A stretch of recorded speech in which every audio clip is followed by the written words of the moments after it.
All right, so all of us have had a job that we were not so happy about. But what happens if you're doing your best, you're working as hard as you can, and then boom, before you know it, your employer at the job that you hate fires you? Well, one person in Minnesota had an epic meltdown, and we have the video. Take a look.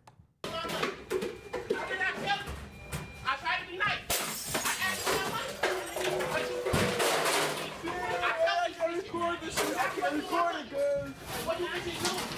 I'm at the fuck and stay for bitches for late and I clock out at 11 o'clock and I can't get my fucking money? I told that bitch and I'm serious. And bitch, I'm serious. I told that bitch. Who they done? What the? All right, I'm sure we all had moments where we wanted to react that way, but hopefully none of you have. Now, apparently someone posted that video up on YouTube, and within a few days it got 100,000 views, obviously, because I think it's something that a lot of us can relate to or something that we're all entertained by. But as I watch that, I mean, part of me, I'm split, okay? So part of me wants to condemn his actions. It's violent, you're destroying property, you should be a mature adult. But then the other side of me is like, you go. You go. Because like I don't know the context of his situation. I don't know why he went crazy like that. But I do know that I have worked jobs where I was taken advantage of, where I was abused, literally abused. When I was a barista, someone threw their hot latte on me because they didn't like the way I made it. And I had no way of retaliating, right? Because I can't fight back. Customer is always right, except no, customer is not always right. You don't throw lattes on people.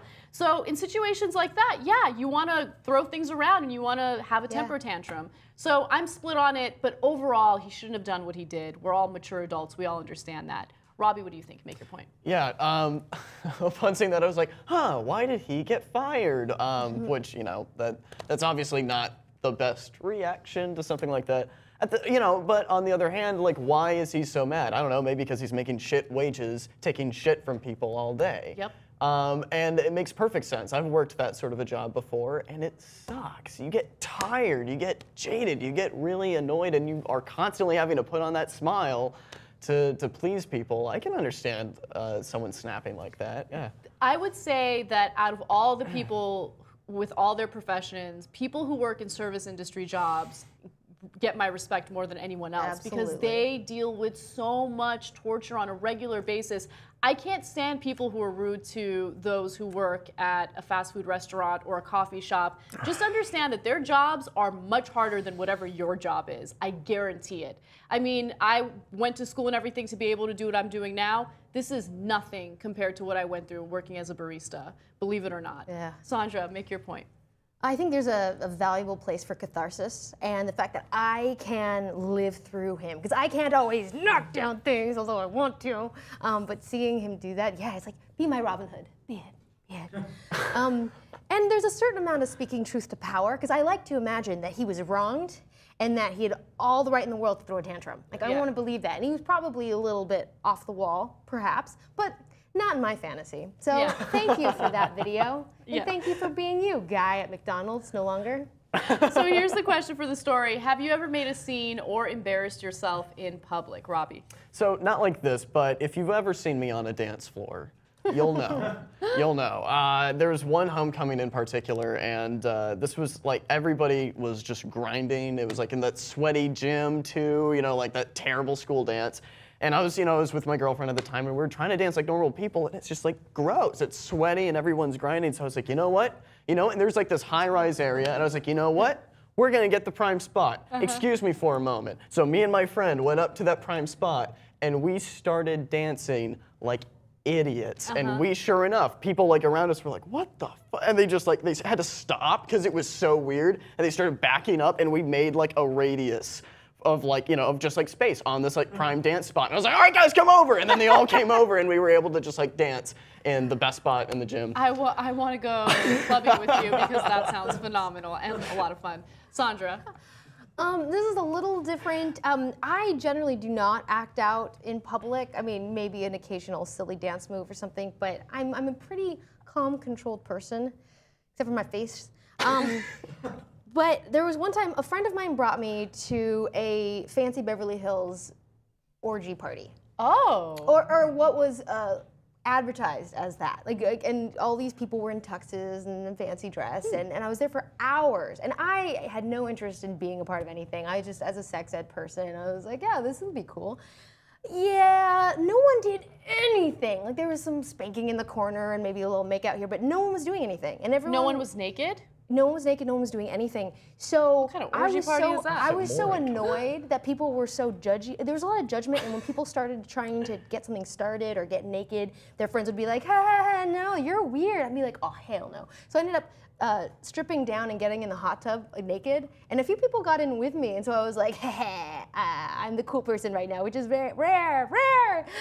So I felt pretty cool about it. Good for you. But I was like, acting out, like I was being kind of bratty, like, all you people wanted to be here. No, your analysis of this is all wrong. You're the one who actually started the party. Good for you. That takes a lot of courage. I would not have the balls if to you're going to an orgy party and no one's doing like that's just more uncomfortable. I would just question whether or not it's really an orgy party. Like I would be so scared that it actually isn't an orgy party, that if I got naked I'd be like, am I making the biggest mistake of my life? I love that you did it. It's so ballsy. All right, so I'll answer my own question. Yes, I have made a scene, but not in a good way like you guys did. I caused like a negative scene. One time I went to the grocery store with my mom, who I'm very protective of, and it was crowded. There's this place called King Market in Los Angeles that everyone is nuts about because they have all this foreign stuff.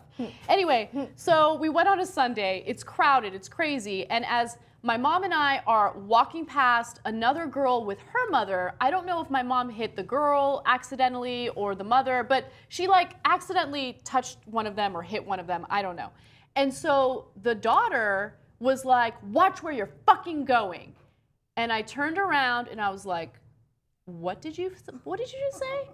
And then she just started yelling. And I was like, oh, if you want to yell, and she was yelling at my mom, by the way, not even to me. I was like, you want to yell, you want to play? I'll fucking play. And so I went nuts. Like, I was like, you better fucking watch who you're talking to. Don't you fuck with my mom. And like, I was just going crazy. And you know, there's all these like elderly, like Armenian and Persian people around. They're like, what is happening? Why is she so upset? But anyway. How old was the girl? She was around my age. We were the same age. Right. I did not get physical with her, Like but 5. I just got I went into defense mode because I wanted to defend my mom, and my mom was embarrassed, and she like pulled me away, and she's like, let's string cheese. We got to go get string cheese. And then we finally got out of there. Anyway, tell us if you guys have ever caused a scene, if it was embarrassing, or if you saved the day and was the life of the party like my panelists here. Oh yeah, we're so bad we caused the scene. We're the life of the party. Comment in the section below, and we'll see you guys soon.